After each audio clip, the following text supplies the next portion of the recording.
ఈ నెల 9వ తారీఖు నుంచి రాష్ట్ర ప్రభుత్వం చేపట్టిన మహాలక్ష్మి ఉచిత ప్రయాణం మహిళలకి, ఆడపిల్లలకి, అదేవిధంగా థర్డ్ జెండర్కి టీఎస్ఆర్టీసీ యాజమాన్యం చాలా సక్సెస్ఫుల్గా ఇంప్లిమెంట్ చేయడం జరుగుతుంది. చాలా చోట్ల అనూహ్య స్పందన వచ్చింది.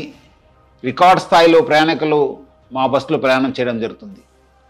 బట్ ఈ ఒక పథకం ఇంప్లిమెంట్ చేయడంలో యాజమాన్యానికి, ముఖ్యంగా మన సిబ్బంది కూడా కొన్ని సమస్యలు తెలియెత్తుతున్నావు.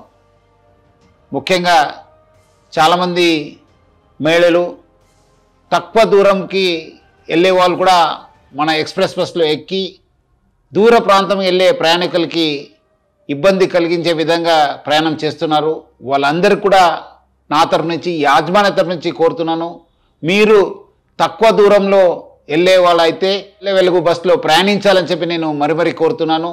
అదేవిధంగా కొంతమంది మహిళలు స్టేజ్ కాకుండా మధ్యలో, రోడ్ మధ్యలో ఆపడము, లేదంటే ఎక్కడ కావాలో అక్కడ ఆపండి అని చెప్పి అడుగుతున్నారు. దీనివల్ల కూడా చాలా దూర ప్రాంతంలో వెళ్ళే వాళ్ళు కూడా చాలా ఇబ్బంది కలుగుతుంది. స్టేజ్ దగ్గర మాత్రమే మా బస్సు ఆగడం జరుగుతుంది.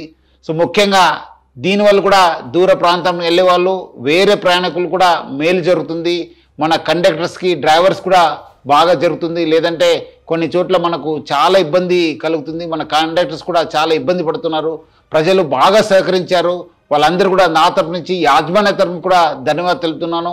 వచ్చే రోజు కూడా ఈ ఒక స్కీమ్ని ఇంప్లిమెంట్ చేయడానికి మహిళలు, ఆడపిల్లలు, థర్డ్ జెండర్ వాళ్ళందరూ కూడా సహకరించాలని చెప్పి నేను మరి యాజమాన్య తరపు నుంచి అందరు కోరుతూ, మహిళా లోకానికి, ఆడపిల్లలకి, థర్డ్ జెండర్ అందరూ కూడా నేను యాజమాన్య తరపు నుంచి కూడా సహకరించేందుకు పేరుగా ధన్యవాదాలు తెలుపుతున్నాను.